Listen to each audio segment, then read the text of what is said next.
All right, good night, everybody. We'll get started. We will take questions from the room before turning it over to Jelani. First question coming from Sarah Spencer. Hey, Nate, just how tough was it to kind of try and stop the bleeding in that fourth quarter when Chris Mills was going off like that?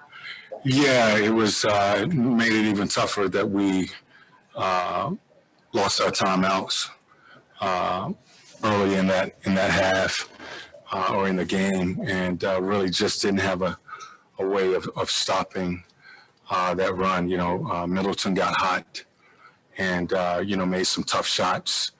We had open looks in that fourth quarter, and just didn't knock down those shots. Really they did what you need to do to win. When we got a rhythm and got a little momentum going, they was able to respond with some big baskets and big stops. Ben Gallagher. Coach, what was your view of the Trey's injury? And then did you feel like that throughout your offensive rhythm? I think down the stretch it was something like you guys had like 3 baskets in the final 7 minutes. Yeah, I mean, he tweaked his ankle, and of course, we had to go with some other options. And but again, I thought we got some open looks in the fourth quarter.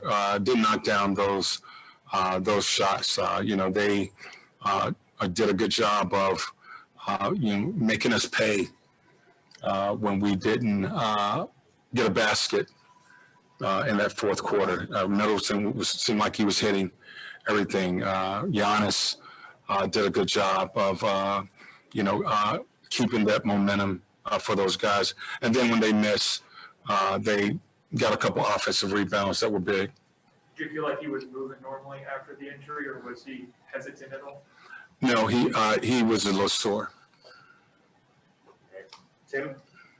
Nate, obviously you've been around a long time and see guys get going like Chris did in that fourth quarter. Is there anything you could look back on and thinking that you would have liked to have tried to do differently, or is that just one of those situations where a guy like that gets going and it almost doesn't matter? Well, a guy's hot like that, you would like to hit what we call hit, basically run a guy at him. And, I thought we were trying to do that 1 or 2 times, and before we could even get a guy on him, he had released it. So he was really scoring from everywhere, from the perimeter, in the post, off the dribble. But you would like to get the ball out of his hands in situations like that. And I talked to you before the game about the size they have and the ability they have to attack. It seemed like for most of the game, at least, not even really other than Chris was going crazy late, it seemed like you guys were able to do a decent job slowing them down. And we're all happy with what you guys did. Yeah, I thought the big thing for us was to get off to a good start. And I thought the first quarter we were able to do that. And really try to keep this team in front. They were still attacking. It's really a 3-headed monster over there with Antetokounmpo and as well as Drew. All of those guys are excellent isolation players. They do a good job of spacing the floor. And if you are committing to the ball, then they will be more than happy to shoot the 3 ball. So, it puts really challenges your defense to try to cover them one-on-one and make them shoot tough top shots. But they're capable of making those shots. Chris Kirschner. Going back to Trey for a second, was there any consideration to put Brew in with his ankle, obviously, sort of like you said? When he came back to the bench, I was told that he was available. And, once he got out there, I saw that he wasn't moving well. When I took him out the last few seconds, he couldn't go back. I was basically looking to rotate him offense, defense, and he couldn't go back. But when he came back to the bench, Chris, basically, I was told that he was available. He could go again. And then there was a stretch where John sat 14 minutes after picking up his 4th foul. Was there anything you considered putting that earlier? No, I mean, he had 4 fouls, and early in that third quarter, Gallo did a good job of filling in. We was trying to buy as much time as we could. And I thought O did a real nice job start that fourth quarter, but we was just trying to buy as much time as we could. Back to Tim. Just following up on Trey quick, when you said you couldn't come back in at the end there, is there any concern about him going forward, do you think, or is that just because? I don't know right now. I think when he returned to the floor, you know, he was obviously limping on that. And when I subbed him, we decided to just keep him out. We'll go to Zoom now, and we will begin with Steve Hummer. Yeah, Nate, for 3 quarters there, how did you see Trey, how he responded to game 2, and did you really feel that he was on the verge of finishing out a special kind of game? Yeah, I mean, I thought he was, you know, doing a good job. You know, he was scoring for us. I thought he was came out aggressive and was able to, you know, see the ball go in the basket tonight early. And I thought that gave us a spark. You know, he was his old self, just being really aggressive, attacking in the pick and roll. When they gave him space, he was able to, you know, knock down a couple of threes.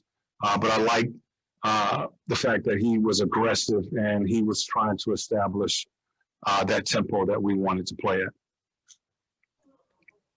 Jeff Schultz.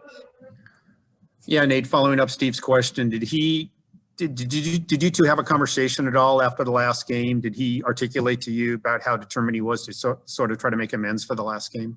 No, Jeff, I didn't talk with him. You know, I think, you know, this is really a growth period for Trey. And, you know, I don't think you just go to him every time he has a game. He needs to figure it out himself. You know, he put the game on himself. You know, our last loss. And, you know, my thought was that with that was to just leave him alone.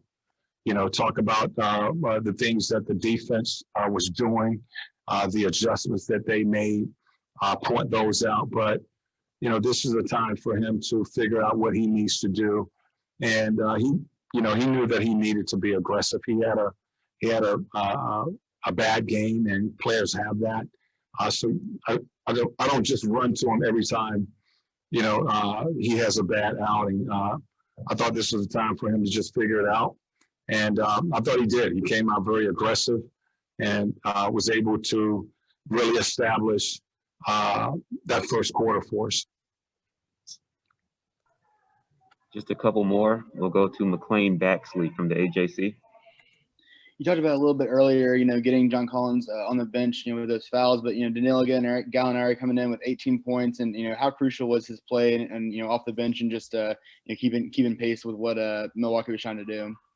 Well, he gave us a big lift. You know, they are doing a lot of switching out there, and they're giving us matchups on the post with John and Gallo, and those guys have been able to win their matchups, you know, down there. So, you know, I think we need to, you know, be a little bit more patient and go to those matchups a little more, you know, and, you know, Gallo and John have shown that they can score against those matchups.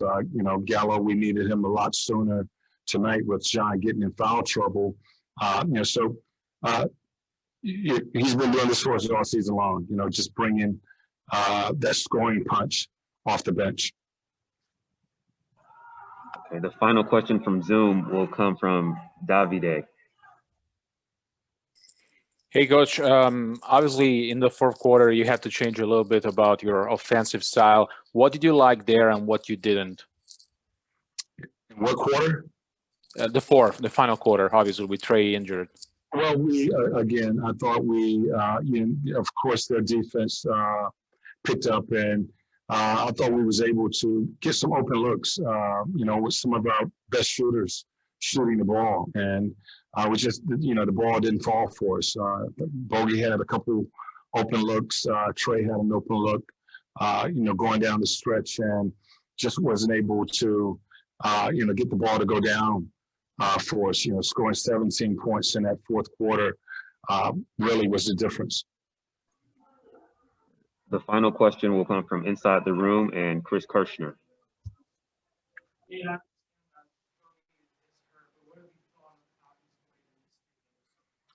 Well, he's getting better, so, tonight he ended up playing 35 minutes, so health-wise, he's getting better. His shot just has not fallen for him. But, he's a guy who, I believe that next shot is going down. And, he has some wide open looks that,